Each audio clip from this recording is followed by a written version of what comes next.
আসসালামু আলাইকুম ওয়া রাহমাতুল্লাহি ওয়া বারাকাতুহু।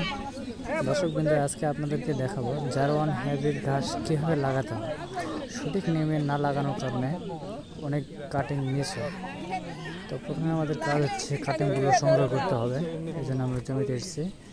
এখন কাটিংগুলো সংগ্রহ করা প্রায় হয়ে গেছে। আমাদের ভিডিওটি লম্বা হয়ে যাবে, এই জন্য অনেক শর্ট করে আপনাদেরকে দেখানো হচ্ছে। এই কাটিংগুলো নিয়ে গিয়ে জমির পাশে রাখছি আমরা। এখন মাটিগুলো ঝুরঝুরে করে নিচ্ছি।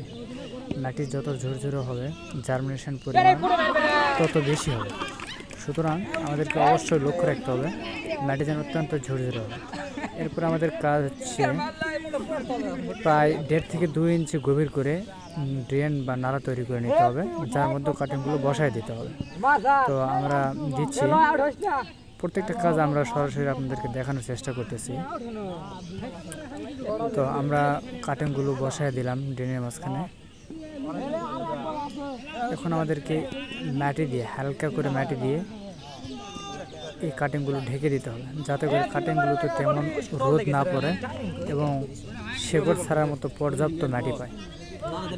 উদ্ভিদের চাহিদা একটাই, মাটি।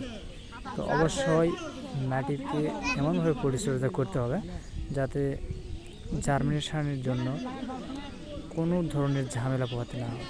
তো আমরা হালকা করে মাটি দিচ্ছি, দেখেন একেবারে সীমিত।